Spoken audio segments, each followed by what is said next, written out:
Vamos conhecer não apenas o médico, mas também a pessoa por trás do jaleco.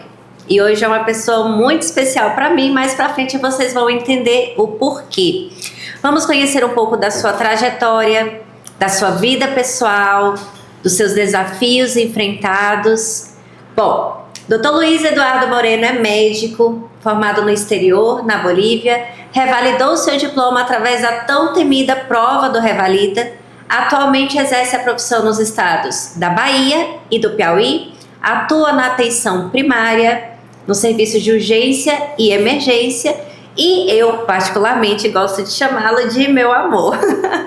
Com vocês, Dr. Luiz Eduardo Moreno, meu esposo e nosso primeiro entrevistado do programa Por Trás do Jaleco. Boa noite a todos. Tudo bem, doutora? Bem-vindo, doutor Luiz. Agora vamos fazer aqui uma coisinha um pouquinho diferente, né, do nosso convencional. Dr. Luiz Eduardo, ele é médico, como a gente já comentou, ele é meu esposo e também foi quem me incentivou ali no início a dedicar um pouco da minha atuação para o direito médico, essa área que eu tanto gosto e que eu tanto admiro. Mas vamos lá, doutor, conte aí para as pessoas quem é Dr. Luiz Eduardo Moreno por trás do jaleco. Bom, como eu já disse, boa noite a todos. Por trás do jaleco, Luiz Eduardo é o esposo de Jussara, é o pai de Marina, o pai de Francisco, que está por vir, filho de Rita e Roberto. Me considero uma pessoa muito família, muito caseira, gosto muito de estudar, de estar me aprimorando, de estar buscando o melhor para os meus pacientes também. E, no geral, é isso. Que você se formou em medicina na Bolívia, né? E eu gostaria que você compartilhasse conosco como que foi essa tomada de decisão em realmente cursar medicina. Foi algo desde a infância ou a medicina te encontrou ao longo do caminho? Desde o ensino médio já tinha aí algumas aspirações, já pensava em fazer medicina. No entanto, eu sempre tive algo muito claro na minha mente, que era o seguinte: eu não gostava muito da questão da escola. O conteúdo da escola não me empolgava, a medicina já me empolgava mais um pouco, cuidar de pessoas já me interessava mais do que aquelas coisinhas que a gente via na escola que necessitava estudar para o vestibular. Fiz, como todo aluno, né, do ensino médio, fiz o Enem no segundo e no terceiro ano. Infelizmente a minha nota, como acho que porque eu não gostava também, não foi satisfatória para fazer medicina. No entanto, meu pai sabia muito, né,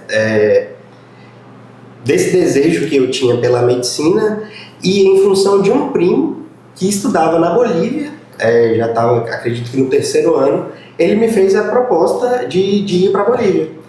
E quando ele fez a proposta, Ave Maria, foi um dos dias assim, mais felizes da minha vida. Aceitei a proposta e a gente organizou tudo. Em coisa de 2 meses, 3 meses, eu já estava na Bolívia com 16 anos e fui. Era o seguinte dado que eu ia compartilhar, que foi uma tomada de decisão muito importante em uma idade muito precoce, porque você tinha apenas 16 anos, não tinha sequer completado ali a maioridade. A família te apoiou toda, teve alguém que ficou com o pé atrás, você teve receio em algum momento quando pisou em solo boliviano e percebeu que dali para frente seria você mesmo e 6 anos pela frente? É engraçado que eu sempre tive essa determinação. A partir do momento que eu falei que eu queria, o meu pai me apresentou a proposta e eu aceitei, para mim dali em diante não tinha mais volta. A minha mãe não gostou muito da ideia, nem um pouco, na verdade. Não que ela fosse contra ou que ela não apoiasse. Eu acredito que é a questão da proteção materna mesmo, né? Ela tinha receio. O filho que sempre viveu embaixo da asa da mãe agora vai voar, vai para um país diferente, e como vai ser, né? Então eu acho que ela tinha esse receio, tanto que para poder ir com certa liberdade, né, de ir e vir, eu tive que passar pelo processo de emancipação, né, onde a gente, essa parte a senhora vai saber, a senhora, essa parte você vai saber falar melhor, mas é onde a gente tem ali, né, todos os direitos civis de alguém maior de idade. No entanto, penalmente, eu acho que não, algo desse tipo aí. Então tive que ser emancipado para poder estar viajando sozinho para o exterior, para poder estar indo e vindo, né? Enfim, meu pai sempre me apoiou, foi quem foi comigo, foi quem foi me levar para a Bolívia, né? No entanto, no segundo dia lá, ele virou para mim e falou: vamos embora, fica aqui não. Por quê? Por quê? O choque cultural é muito distinto, principalmente agora deu uma melhorada, né? Quando eu saí de lá já tinha dado uma melhorada, foi a evolução normal, né, das coisas, só que o choque cultural foi muito grande. Tem-se muito preconceito, existe a xenofobia, o brasileiro lá ele não é tão bem visto, né? Ouvi falar muito era por conta de alguns outros brasileiros que iam para lá e faziam de lá um local não só de estudo, né? Como a nossa moeda era muito valorizada lá, muitos brasileiros iam com a intenção de estudar, no entanto faziam muita festa, tinha muito brasileiro envolvido com crime lá, então o brasileiro nem sempre era bem visto na Bolívia. E o meu pai percebeu um pouco dessa realidade, além, claro, da estrutura do local, né, que é muito diferente do Brasil. No segundo dia, meu pai, na faculdade, ele perguntou se eu não queria vir embora com ele. E aí eu falei que não. Falei que já estava lá, que já estava tudo certo e que lá eu ficaria. E você se arrepende dessa decisão? Em nenhum momento. Pensando um pouco na sua formação, você passou lá 6 anos, isso? Isso. Ininterruptos ou... Não foram ininterruptos. Na verdade, durou um pouquinho mais de 6 anos. Contando agora, durou um pouquinho mais de 6 anos por conta da pandemia e pelo fato de eu ter feito meu internato no Brasil também. Eu iniciei o internato durante a pandemia. Esse internato foi pausado porque as instituições lá não se responsabilizavam pela saúde dos alunos. Então, eles pararam o internato durante a pandemia porque se algum aluno adoecesse, seria uma responsabilidade deles e eles não queriam arcar com essa responsabilidade, digamos assim. Então, eu me vi obrigado em março de 2021, de 2020, a parar, né, o internato após 3 meses, tinha feito a província, o rural de lá, e passei mais aproximadamente 3 meses no Brasil buscando um local onde eu pudesse fazer o internato, finalizar o internato para poder me formar. Antes de avançarmos um pouco falando sobre a sua formação acadêmica, processo de revalidação, tem algo em particular da sua formação na Bolívia que você leva com você durante a sua atuação na medicina, não só da parte técnica, mas da parte prática, talvez voltada ali para questão de preventivo? Na Bolívia, a gente tem uma formação muito interessante no sentido de o seguinte: a gente tem muita prática, muito tempo de hospital. Quem quer ter, claro, quem quer ter vai e fica, então a gente tem muito acesso, né, aos hospitais, e eu gostava muito. E eu sempre gostei muito da parte cirúrgica também.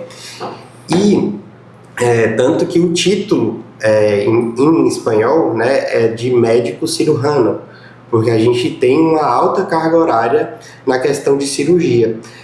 Além disso, as 2 coisas que eu vejo que me acrescentam muito da Bolívia era a questão da parte cirúrgica, de pequenos procedimentos e tudo mais, cirurgias que a gente acompanhava, e também a questão de prontuário. Os prontuários na Bolívia eles eram muito bem feitos. Desde a faculdade era muito cobrada a questão de prontuário, de história clínica, de uma história clínica completa, bem feita, com todos os detalhes. Então eu acho que isso me ajudou muito e eu carrego até hoje, né, sempre buscando colocar a maior quantidade de detalhes possíveis que sejam relevantes, né, para o quadro do meu paciente. E você nota a diferença entre ter ali um relato bem feito, com início, meio, fim, detalhando exatamente quais são as patologias, os sintomas apresentados pelo paciente ou pela paciente naquele exato momento, talvez conseguir uma transferência, talvez conseguir ali uma vaga. Você nota como isso faz diferença na sua rotina clínica? Noto, com certeza. Principalmente se tratando de transferências de pacientes, de regulação, história clínica bem feita, com riqueza de detalhes, mostrando ali o seu ponto e provando por que você precisa encaminhar aquele paciente, faz total diferença em obter o tratamento, o melhor tratamento possível para aquele paciente de maneira mais rápida. Muito bem. Doutor, conte para nós, você se formou na Bolívia, como a gente já adiantou também, você hoje atua no Brasil devido ao processo de revalidação de diplomas, através da prova do Revalida. E como foi esse processo de revalidação? Foi um processo leve, um processo que foi de certa forma árduo? Compartilhe conosco um pouco. A palavra é sofrido, mas eu acho que tudo na vida que a gente não sofre para conquistar, a gente não dá o devido valor. Então, assim, foi a preparação para o Revalida foi extremamente dura, árdua, a palavra é essa, né? Minha esposa estava grávida, a gente descobriu a gravidez enquanto eu estava me preparando, então foi um motivo maior ainda para que eu pudesse me dedicar e correr atrás. Foi muito tempo de abdicação, muito tempo longe da família, muito tempo sem sair de casa, só me dedicando, estudando, fazendo questão, revisando, fazendo resumo e deu certo, graças a Deus. E a gente sabe que a prova do Revalida é uma prova que tem um índice muito baixo de aprovação, né? Embora não se tenha ali de fato uma concorrência, porque vocês não competem entre si, mas o índice de aprovação é muito baixo. Então é preciso realmente seguir um método ou alguma coisa que ajude nesse processo. Você seguiu algum método em particular?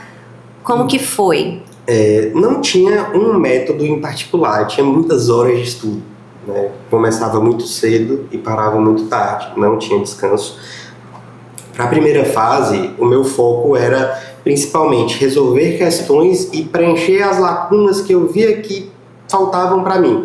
Aquelas áreas que eu era mais fraco era onde eu me dedicava mais para estudar e buscar resolver essas questões e buscar aprender esses conteúdos que eu sabia que faria diferença na prova. Certo. E como que você conseguia assim recuperar o fôlego nos momentos que o estudar todos os dias se tornava cansativo, aquela cobrança talvez externa, interna se tornava pesada? Como você conseguia recuperar o fôlego para suportar mais um dia em busca do sonho da revalidação? Como eu disse, né, era o dia todo estudando, todos os dias. A válvula de escape realmente para tomar um fôlego era estar com vocês, estar com você, estar com a minha família. Geralmente os domingos na casa do meu avô, com família reunida, era aquilo ali que me fazia respirar e voltar no outro dia ou voltar mais tarde e seguir estudando, seguir buscando, porque eu tinha um objetivo muito claro. Nunca teve nunca teve outro caminho, nunca teve outro plano. Desde os 16 anos, quando eu fui para a Bolívia, o caminho era esse. Eu já sabia que eu teria que fazer a prova do Revalida e eu tinha que me preparar para ela. Então foi a trajetória que eu já imaginava desde os 16 anos. Um pouco mais sofrida, com algumas pedrinhas no caminho que a gente teve que superar, teve que passar por cima, mas deu certo. Conquistado o CRM, revalidado, diploma em mãos, né? Diploma devidamente revalidado, uma inscrição no CRM, aí Dr. Luiz começa a, de fato, poder exercer a medicina legalmente no Brasil. Você tinha alguma expectativa com relação a esse início que talvez foi frustrada? Ou você pensou que como seria o início da profissão? A expectativa era de que ia chover emprego, de que ia ser muito fácil. A partir do momento que eu tivesse meu CRM, as coisas iam começar a aparecer e eu ia poder escolher onde eu queria trabalhar e a vida ia se desenrolar a partir daí. No entanto, não foi bem assim, não. Conte para nós um pouquinho, como foi esse início? O início, comecei buscando, ligando para alguns colegas, ligando para alguns contatos em Barreiras na época, né? Só que Barreiras já tinha aí um mercado que estava crescendo demais, muitos médicos sendo formados em Barreiras e realmente não estava tendo vaga, não estava. Em Barreiras região estava bem difícil, ainda mais para médico recém-formado, né? Meu primeiro plantão foi dia 1º de janeiro de 2024, onde um amigo me passou o plantão, porque é dia 1º, né? Dia 1º todo mundo quer passar. Exatamente. E foi na cidade de Brejolândia, a 200 e poucos quilômetros de Barreiras. Foi, graças a Deus, foi um plantão de paz, poucos pacientes para atender, mas deu um friozinho na barriga, mas deu tudo certo. Quando acabou, me senti muito feliz, muito aliviado, sensação de missão cumprida e de que ali estava começando realmente a trajetória. Antigamente, quando os alunos ali do ensino médio ou até do ensino fundamental pensavam sobre o que você quer ser quando crescer ou qual faculdade eu vou cursar, tinha-se muito o conceito de que o médico, quando sai da faculdade, já tem emprego garantido. Já seja na prefeitura, em uma clínica, em um hospital particular, enfim, era uma certeza de que você não precisaria ficar correndo atrás de emprego, porque o emprego viria até você. Você concorda com essa premissa ou você acha que atualmente a realidade da medicina anda em contramão? Atualmente a realidade da medicina anda totalmente em contramão. Acredito muito que hoje em dia tem-se, né, uma maior quantidade de médicos no mercado, então assim, você precisa provar o seu valor. Se você não provar o seu valor, você pode até ir para algum lugar e começar a trabalhar, mas você não vai ficar. Porque tem muitos, então ou você realmente mostra para que você está ali, ou então vai vir um outro e vai tomar o seu lugar.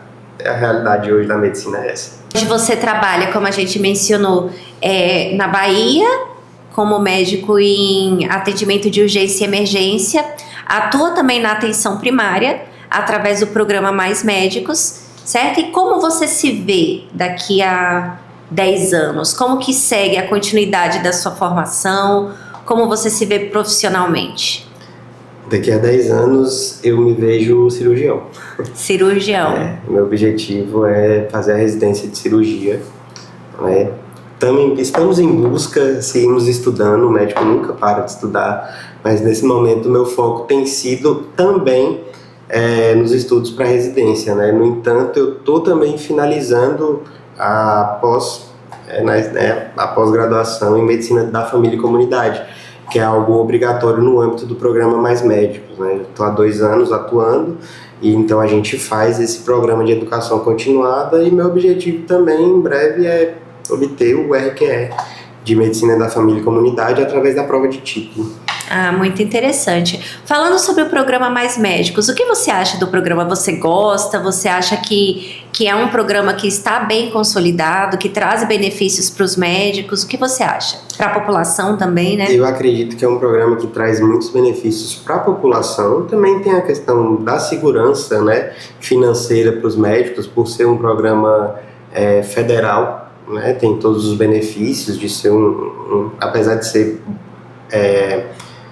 um bolsista em formação, algo assim, mas tem as vantagens de ser um funcionário federal, né, e a segurança salarial que isso traz também. Com certeza. Dentro da sua jornada ali, dentro da atenção primária, tem algum paciente que te tocou, que você acompanhou uma evolução? Porque a atenção primária tem muito disso, né? Você acompanha desde o início, a primeira consulta, faz um diagnóstico, solicita exames, através dos exames já fecha ali, prescreve um tratamento, depois tem os retornos. Tem algum paciente que você pôde acompanhar a história e que te marcou? Tem vários, tem muitas histórias bonitas. Eu fico assim, muito feliz, tem muita gente que eu pude ajudar já nesses 2 anos. Assim, não vou citar agora nenhum caso em específico, mas a atenção primária ela tem essa vantagem, né? Essa grande diferença da urgência e da emergência, você poder ter a longitudinalidade do cuidado, você acompanhar um paciente que chegou com uma queixa, você investigou, você fechou um diagnóstico, você propôs o tratamento, esse paciente aceitou a sua proposta de tratamento, ele se tratou, melhorou, voltou, você acompanhou. É algo que no âmbito da urgência e emergência às vezes é impossível de fazer. Você chega ali, às vezes se o paciente chega no final do plantão, você toma a conduta inicial, você vai embora quando acaba o plantão e você não sabe mais o que aconteceu. Aí fica perguntando para os colegas, aí até onde dá, né? Porque muitas vezes já não dá mais. É mais fragmentado o cuidado, né?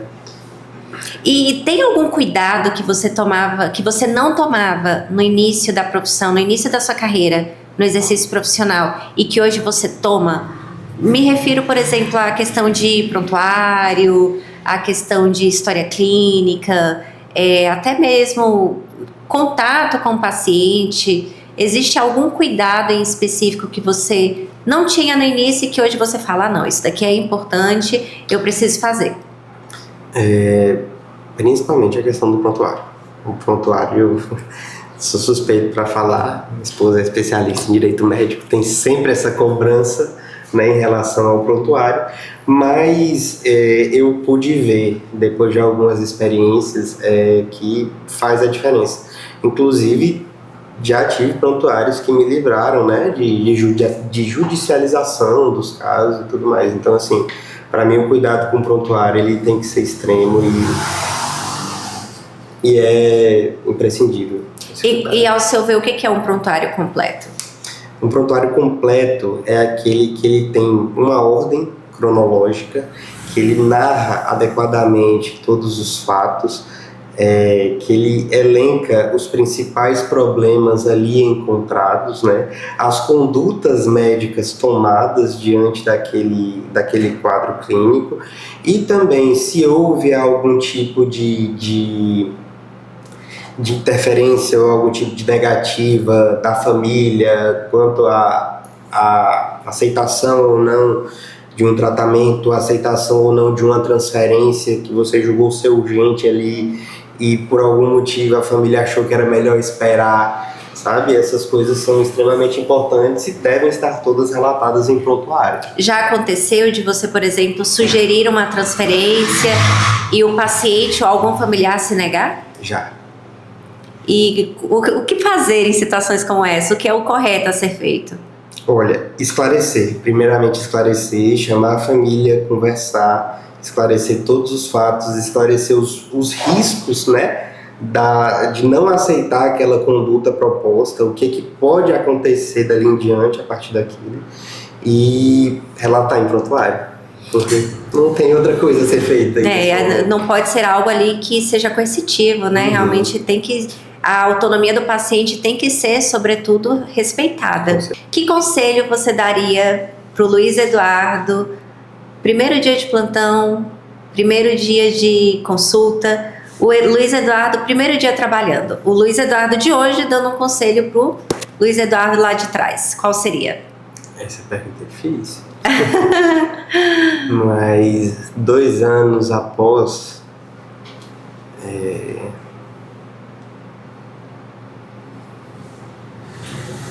Pode ficar à vontade, pode pensar. É difícil. O que você diria assim para ele? Olha, estuda. Segue estudando. Estuda mais e mais e mais. Nunca é o suficiente. Todo dia tem coisa nova. Todo santo dia tem algo novo, tem uma diretriz nova, tem uma medicação nova, tem uma forma melhor de ajudar o seu paciente, tem um estudo novo, então segue se atualizando, segue fazendo o que você está fazendo. E agora, qual conselho você daria para uma pessoa que quer vestir o jaleco? Que goste. Primeira coisa é gostar, porque assim como eu me frustrei no início da profissão com a relação de... onde eu achei que teriam muitos empregos à disponibilidade, a realidade hoje ela é muito difícil, é muito diferente, né? E tem que gostar. Para ser médico hoje tem que gostar muito.